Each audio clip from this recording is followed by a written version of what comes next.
नमस्कार दोस्तों, आप सभी का हमारे चैनल थिंक सोच में स्वागत है। यदि आप लोग हमारे चैनल में नए हैं तो कृपया सब्सक्राइब करना ना भूलिए, साथ में बेल आइकन को भी दबा दीजिए ताकि हर वीडियो की अपडेट आप तक पहुंचती रहे। यदि आपको यह वीडियो अच्छा लगे तो लाइक, शेयर और साथ में कमेंट करना बिल्कुल भी ना भूलिएगा। धन्यवाद।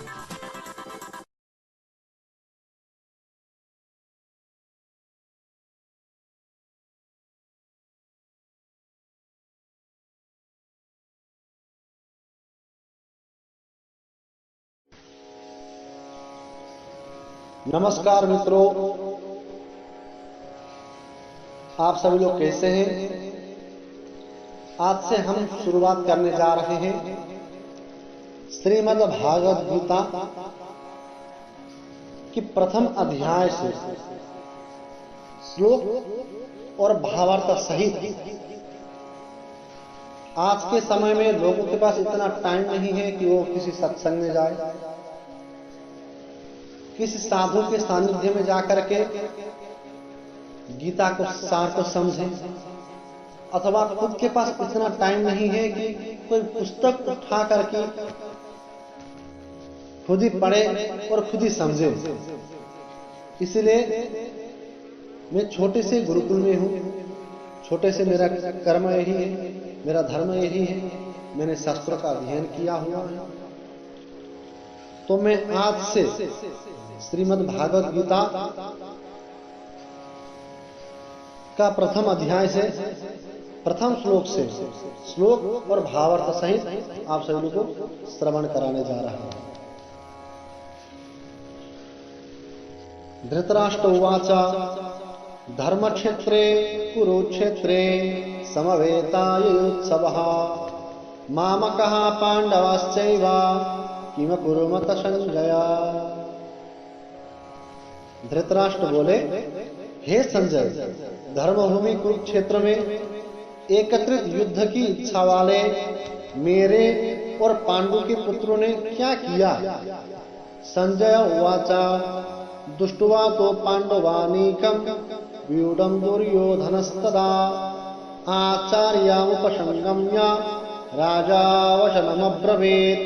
संजय बोले, उस समय राजा दुर्योधन ने व्यूह रचना युक्त पांडवों की सेना को देखकर और द्रोणाचार्य के पास जाकर यह वचन कहा, पश्येतं पांडुपुत्राण माचार्याम हतिं च मां व्यूढ़ं द्रुपद पुत्रेण तव शिष्येण धीमता। हे आचार्य, आपके बुद्धिमान शिष्य द्रुपद पुत्र दुष्टदुम्न द्वारा व्यूहाकार खड़ी की हुई पांडवों की इस बड़ी भारी सेना को देखिए। अत्रासुरा महेश्वासा भीमार्जुन समायुधि युयोधानो विराटश्च द्रुपदश्च महारथाः दुष्टकेतुश्च केतीनां काशीराजश्च वीर्यवान् पुरोजित कुन्तिभोजश्च सेभ्यश्च नरपुङ्गवः युधामन्युश्च विक्रान्त उत्तमोदश्च वीर्यवान् सौभद्रो द्रौपदेयश्च सर्व एव महारथाः। इस सेना में बड़े बड़े धनुषों वाले तथा युद्ध में भीम और अर्जुन के समान सुरवीर सात्यकी और विराट तथा महारथी राजा द्रुपद, दृष्टकेतु और चेकितान तथा बलवान काशीराज, पुरोजित, कुंतीभोज और मनुष्यों में श्रेष्ठ सेव्य, पराक्रमी युधामन्यु तथा बलवान उत्तमौजा, सुभद्रपुत्र अभिमन्यु एवं द्रौपदी के 5 पुत्र, ये सभी महारथी है। अस्माकं तो विशिष्टाये तन्निबोधादुयोत्तमा नाया काम सैन्यश्च सद्ज्ञार्थं तानवब्रवीत्। हे ब्राह्मण श्रेष्ठ, अपने पक्ष में जो भी प्रधान है उनको आप समझ लीजिए। आपकी जानकारी के लिए मेरी सेना के जो सेनापति हैं उनको बतलाता हूँ।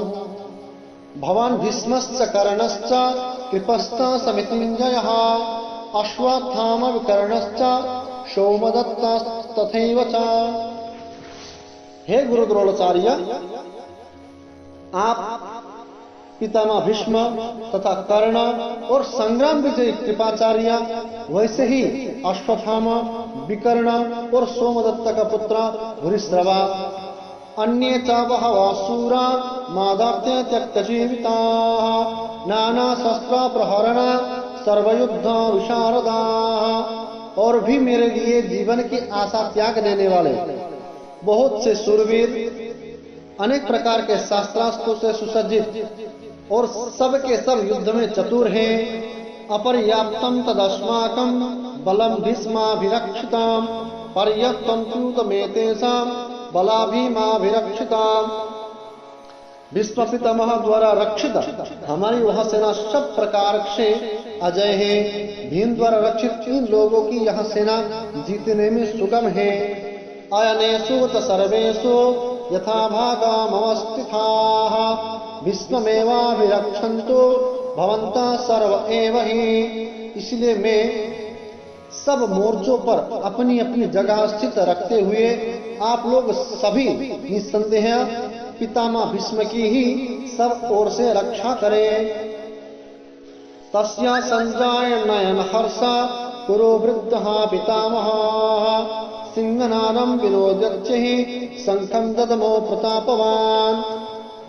कौरवों में वृद्ध बड़े प्रतापी पितामह भीष्म ने उस दुर्योधन के हृदय में हर्ष उत्पन्न करते हुए उच्च स्वर से सिंह की दहाड़ के समान गरज कर शंख बजाया। ततः शंखश्च भैर्यश्च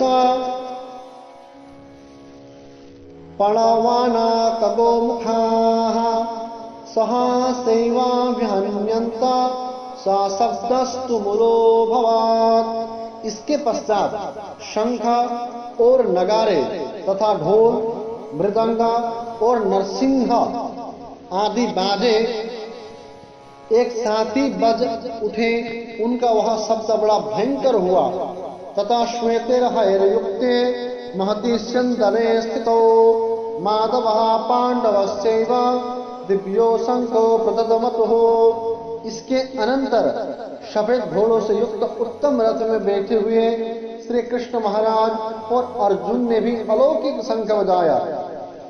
पांचजन्यम ऋषिकेशो देवदत्तम धनंजयः पौंड्रम प्रदमो महाशंखम भीमकर्म वृकोदरः।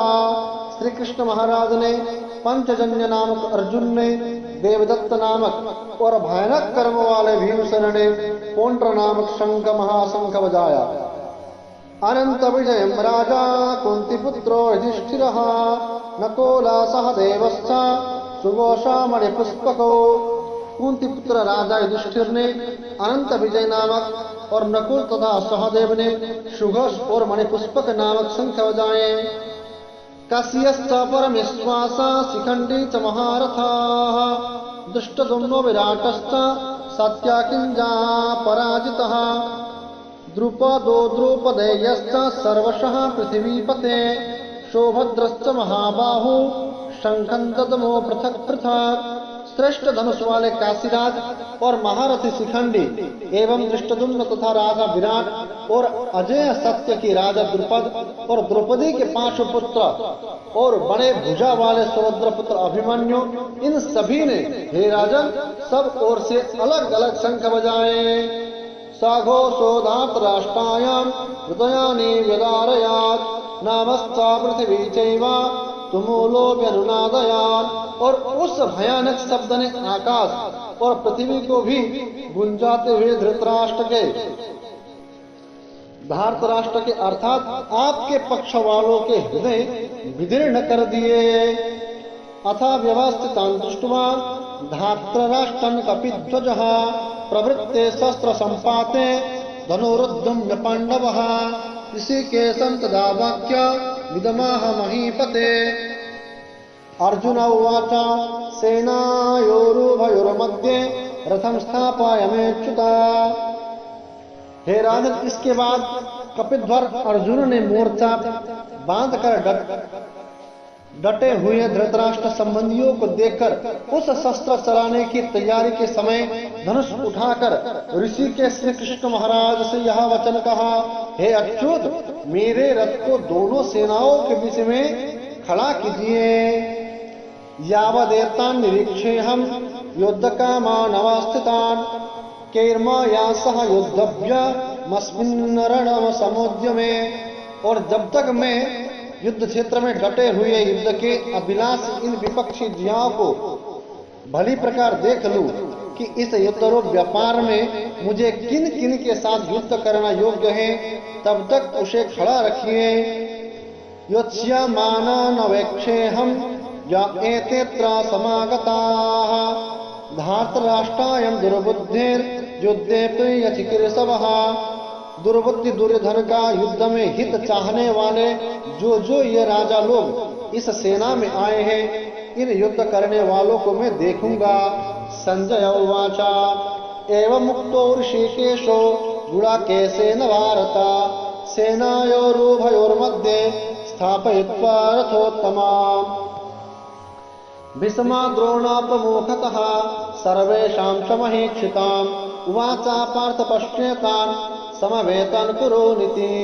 संजय बोले, हे धृतराष्ट्र, अर्जुन द्वारा इस प्रकार कहे हुए महाराज श्री कृष्णचंद्र ने दोनों सेनाओं के बीच में भीष्म और द्रोणाचार्य के सामने तथा संपूर्ण राजाओं के सामने उत्तम रथ को खड़ा करके इस प्रकार कहा, हे पार्थ, युद्ध के लिए जुटे हुए इन कौरवों को देख। तत्र पश्चात् तान् पार्थ पितॄन् पितामहान् आचार्यान् मातुलान् भ्रातॄन् पुत्रान् पौत्रान् सखींस्तथा श्वासुरासुहृदश्चैव सेनयोरुभयोरपि। इसके बाद कृतापुत्र अर्जुन ने उन दोनों ही सेनाओं में स्थित ताऊ, चाचों को, दादों, परदादों को, गुरुओं को, मामाओं को, भाइयों को, पुत्रों को, पौत्रों को तथा मित्रों को, ससुरों को और अपने जो सुहृद थे, जो हितैषी थे, उनको भी देखा। तन समीक्षा स कौन्तेया सर्वान् बन्धो नमस्थितान् कृपया परयाविष्टो विसीदान् निदमाब्रवीत्। उन उपस्थित संपूर्ण बंधुओं को देखकर वे कुंती पुत्र अर्जुन अत्यंत करुणा से युक्त होकर शोक करते हुए यह वचन बोले। अर्जुन उवाचा तुष्टेमं स्वजनं कृष्णा युयुत्सुं समुपास्थितां सीदन्ति मम गात्राणि मुखं च परिशुष्यति वेपथुश्च शरीरे में रोमहर्षश्च जायते। अर्जुन बोले, हे कृष्ण, युद्ध क्षेत्र में डटे हुए युद्ध के अभिलाषी इस स्वजन समुदाय को देखकर मेरे अंग शिथिल हुए जा रहे हैं और मुख सूखा जा रहा है तथा मेरे शरीर में कंप एवं रोमांच हो रहा है। गांडीवं स्त्रंसते हस्त्वा त्वक्चैव परिदह्यते न च शक्नोम्यवस्थातुं भ्रामति वाच मे मनः। हाथ से गांडीव धनुष गिर रहा है और त्वचा भी बहुत जल रही है तथा मेरा मन भ्रमित सा हो रहा है, इसीलिए मैं खड़ा रहने को भी समर्थ न हूँ। इसलिए हे मधुसूदन, मैं खड़ा रहने के लिए भी समर्थ नहीं हूँ। निमित्तानि च पश्यामि विपरात् तानि केशवा न चाश्रेयो न पुष्यामि हत्वा स्वजानवा हवे। हे केशव, मैं लक्षणों को भी विपरीत ही देख रहा हूँ तथा युद्ध में स्वजन समुदायों को मारकर कल्याण भी नहीं देखता। न कंसे विजयं कृष्ण न च राज्यं सुखानि च किन्नु राज्येन गोविंद किं भोगैर जीवितेन वा। हे कृष्ण, मैं न तो विजय चाहता हूँ और न राज्य तथा सुख को ही। हे गोविंदा, हमें ऐसे राज्य से क्या प्रयोजन है अथवा ऐसे भोगों और जीवनों से भी क्या लाभ है। एतमर्थे कंक्षतं नो राज्यं भोगा सुखानि च ताइमेव स्थिता युद्धे प्राणस्त्यक्त्वा धनानि च। हमें जिनके लिए राज्य भोग सुखादि अभिष्ट है, वे ही ये सब धन और जीवनों की आशा को त्याग कर युद्ध में खड़े हैं। आचार्यः पितरा पुत्रास् तथैव च पितामहाः मतुलः श्वशुरः पौत्रः श्यालाः सम्बन्धिनस्तथा गुरुजन, ताऊ, चाचे, लड़के, उसी प्रकार मेरे दादे, मेरे मामे, ससुर, पौत्र तथा साले और भी संबंधी लोग हैं। एतन्न हन्तमिच्छामि न तोपि मधुसूदना अपि त्रैलोक्य राज्यस्य हेतो किन्नो मही कृते। हे मधुसूदन, मुझे मारने पर भी अथवा तीनों लोकों के राज्यों के लिए भी मैं इन सबको मारना नहीं चाहता, फिर पृथ्वी के लिए तो कहना ही क्या है। निहत्ये धात्र राष्ट्रान्नः का प्रीति सर्जनार्दना पापमेवाश्रयेदंस्मान् हतवेताना तथा इनः। हे जनार्दन, धृतराष्ट्र के पुत्रों को मारकर हमें क्या प्रसन्नता होगी? इन आतताइयों को मारकर तुम्हें हमें पाप ही लगेगा। तस्मान्नर्हा वयं हन्तो धात्र राष्ट्रं स्वबन्धवान् स्वजनं हि कथं हत्वा सुखिनः श्याम माधवा। अतः हे वही मधुसूदन, अपने ही बांधव धृतराष्ट्र के पुत्रों को मारने के लिए हम योग्य नहीं है, क्योंकि अपने ही कुटुंबियों को मारकर हम कैसे सुखी होंगे। यद्यप्येतेन पश्यन्ति लोभोपहत चेतसः कुलक्षय कृतं दोषं मित्रद्रोहे च पातकम् कथं न गेयमस्माभिः पापदशमान् निवार्तितम्। कुलक्षय कृतं दोषं प्रपश्यत् भिर्जनार्दना। यद्यपि लोभ से भ्रष्टचित्त हुए ये लोग कुल के नाश से उत्पन्न दोषों को और मित्रों से विरोध करने में पापों को नहीं देखते, तो भी हे जनार्दन, हे मधुसूदन, हे श्री कृष्ण, हे श्यामा श्याम, कुल के नाश से उत्पन्न दोष को जानने वाले हम लोगों को इस पाप से हटने के लिए क्यों नहीं विचार करना चाहिए। कुलक्षये प्रणश्यन्ति कुलधर्मः सनातनाः धर्मनष्टे कुलं कृत्स्ना मदर्मोऽभिभवत्युता। कुल के नाश से सनातन कुल धर्म नष्ट हो जाता है। धर्म के नाश हो जाने पर संपूर्ण कुल में पाप बहुत फैल जाता है। अधर्माभिभवात् कृष्णा प्रदुष्यन्ति कुल स्त्रियः स्त्रीषु दुष्टासु वर्षणेया जायते वर्ण संकरः। हे कृष्णा, आप पाप के अधिक बढ़ जाने से कुल की स्त्रियां अत्यंत दूषित हो जाती हैं और वे वर्षणीया स्त्रियों के दूषित हो जाने पर वर्ण संकर उत्पन्न होता है। संकरो नरकायैव कुलघ्नानं कुलस्य च पतन्ति पितरो ह्येषां लुप्तपिण्डोदक क्रियाः। वर्ण संकर कुल घातियों को और कुल को नरक में ले जाने के लिए ही होता है। लुप्त हुई पिंड और जल की क्रिया वाले अर्थात श्राद्ध और तर्पण से वंचित इन पितर लोग भी अधोगति को प्राप्त होते हैं। दोषैरेते कुलघ्नानां वर्ण संकर कारकैः उत्स्यद्यन्ते जाति धर्मः कुलाधर्मश्च शाश्वताः। इन वर्ण संकर कारक दोष से कुल घातियों के सनातन कुल धर्म और जाति धर्म नष्ट हो जाते हैं। उत्सन्ना कुल धर्माणां मनुष्याणां जनार्दना नरके नियतं वासो भवतीत्यानुशोश्रुमा।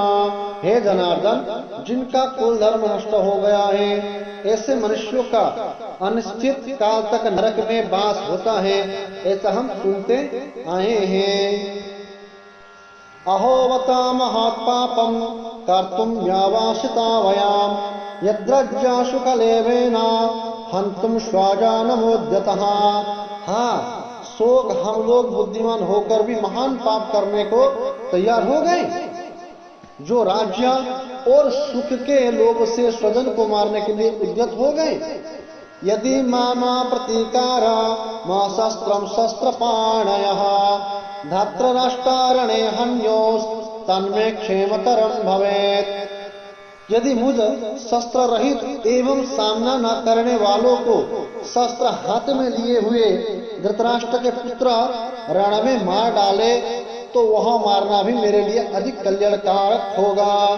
संजय उवाच एवमुक्त्वार्जुनः शंखे रथोपस्था उपाविशान् विसृज्य सासरं चापं शोकसन् विघ्नमानसाः संजय बोले, रणभूमि में शोक से उद्विग्न मन वाले अर्जुन इस प्रकार कहकर वाण सहित धनुष को त्याग कर रथ के पिछले भाग में बैठ गए।